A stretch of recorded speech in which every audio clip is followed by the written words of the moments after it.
Shalom, selamat pagi untuk kita semua. Kembali lagi dengan channel YouTube Gereja Masih Advent hari ke-7 Jemaat Argapura dengan program Renungan Pagi di dalam buku kita Pulang ke Rumah oleh Ellen White. Sebelum kita mendengarkan firman Tuhan, mari kita satu dalam doa.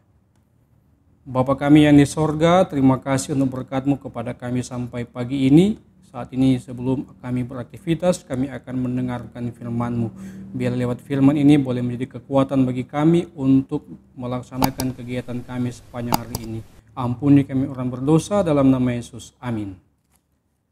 Baik saudara-saudaraku, judul renungan pagi kita tanggal 21 November tahun 2020 adalah Jawaban Allah terhadap tuduhan-tuduhan iblis. Ayat inti kita Wahyu pasal 14 ayat 9 dan 10.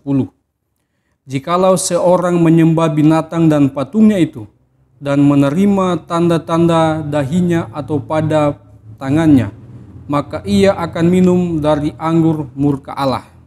Demikian ayat inti kita pada pagi ini. Dan ada satu hal yang menarik di dalam pelajaran kita pada pagi ini, dikatakan bahwa karena dosa, atmosfer dunia kita telah menjadi atmosfer rumah hama. Kita tahu bersama apa itu hama. Jadi ketika dikatakan atmosfer rumah hama, berarti dunia yang kita tinggali saat ini adalah dunia yang sudah semakin tidak aman. Kenapa? Bacaan kita pagi ini memberikan penjelasannya. Oleh karena di mana-mana orang bekerja melawan aturan ilahi dalam keinginan mereka untuk menghindar dari pemikul salib yang menuntun pada kepatuhan. Bahkan gereja-gereja berpihak pada kemurtadan besar yang menuntut bahwa hukum Allah telah diubah atau dibatalkan. Banyak orang dalam kebutaan mereka membanggakan kemajuan dan pencerahan yang luar biasa.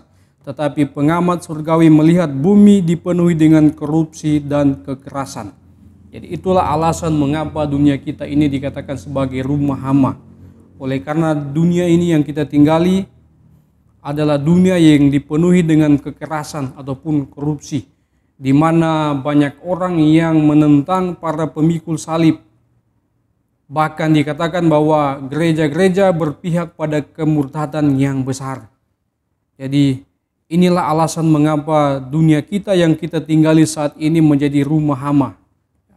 Dan ada suatu pekerjaan besar yang harus diselesaikan oleh umat-umat Tuhan, yaitu sebuah pekerjaan besar yang harus diselesaikan di hadapan dunia dalam kebenaran-kebenaran Injil yang menyelamatkan.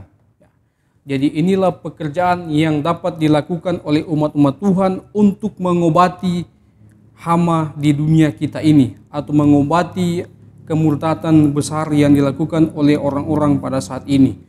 Dikatakan bacaan kita pagi ini bahwa ini adalah cara yang ditentukan Allah untuk membendung gelombang kemerosotan moral. Ini adalah caranya untuk memulihkan citra moral dalam manusia. Apa itu? Adalah dengan mengabarkan kebenaran Injil. Ini adalah obat untuk kekacauan universal. Ini adalah kekuatan yang menarik orang bersama dalam kesatuan. Untuk menyajikan kebenaran ini adalah pekerjaan dari pekabaran malaikat yang ketiga. Tuhan merencanakan bahwa penyajian pekabaran ini akan menjadi pekerjaan tertinggi dan terbesar yang dilakukan oleh dunia saat ini. Jadi walaupun di tengah-tengah suasana dunia yang tidak menentu, yang dikatakan bacaan pagi ini memiliki dunia yang penuh dengan kekerasan, korupsi dan sebagainya, tetapi ada satu cara atau obat yang universal untuk dilakukan oleh umat-umat Tuhan, yaitu mengabarkan kebenaran Injil. Tetapi ketika kita mengabarkan kebenaran Injil, pasti tidak akan mudah. Kenapa? Karena dikatakan juga bacaan pagi ini bahwa iblis terus-menerus mendesak umat manusia untuk menerima asas-asasnya. Jadi walaupun kita dikatakan harus mengabarkan kebenaran Injil, tetapi kita memiliki pesaing yang hebat juga, bahwa iblis terus-menerus mendesak supaya umat-umat Tuhan menerima asas-asasnya atau menerima apa yang dikatakan oleh iblis itu sendiri. Jadi iblis berusaha untuk menandingi pekerjaan Allah. Dia secara konstan mewakili umat pilihan Allah sebagai orang yang tertipu. Dia adalah penuduh saudara-saudara dan kuasa penuduhannya dia gunakan terus untuk melawan mereka yang bekerja bagi kebenaran. Allah menghendaki melalui umatnya untuk menjawab tuduhan iblis dengan menunjukkan hasil ketaatan kepada prinsip yang benar. Jadi, iblis berusaha untuk menggoda umat-umat Tuhan agar meninggalkan Tuhan. Dengan apa? Dengan sebuah tuduhan yang dia berikan. Tetapi di dalam pelajaran pagi ini bahwa kita diberikan jawaban terhadap tuduhan-tuduhan iblis itu. Bahwa Allah menghendaki melalui umatnya untuk menjawab tuduhan iblis dengan menunjukkan hasil ketaatan kepada prinsip yang benar. Kita menunjukkan bahwa iblis itu salah. Bahwa dengan penurutan kepada Tuhan kita mendapatkan kuasa yang luar biasa atau mendapatkan berkat yang melimpah dari sorga. Dan dikatakan semua cahaya dari masa lampau, semua cahaya yang bersinar di masa sekarang dan sampai ke masa depan, sebagaimana dinyatakan dalam firman Allah adalah untuk setiap jiwa yang akan menerimanya. Kemuliaan cahaya ini yang merupakan kemuliaan karakter Kristus harus dimanifestasikan dalam orang Kristen, dalam keluarga, di gereja, dalam pelayanan firman, dan setiap institusi yang didirikan oleh umat Allah.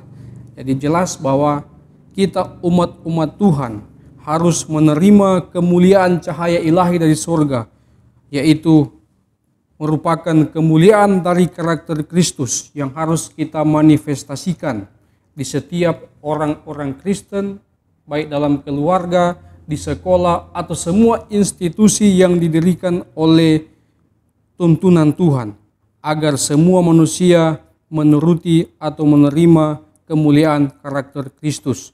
Dan semua rancangan Allah akan menjadi simbol dari apa yang dapat dilakukan untuk dunia.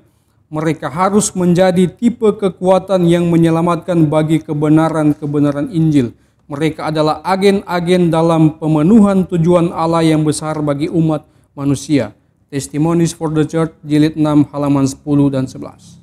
Jadi marilah kita semua menjadi agen-agen Tuhan untuk menyampaikan kebenaran-kebenaran Injil. Membantah semua tuduhan-tuduhan yang dilakukan oleh iblis. Bahwa kita tetap masih memiliki Allah yang menuntun kita kepada jalan yang benar. Walaupun di dalam dunia dikatakan bahwa penuh dengan hama atau penuh dengan kejahatan, kekerasan dan sebagainya. Tetapi ada satu obat yang bisa kita gunakan untuk menangkal semua itu.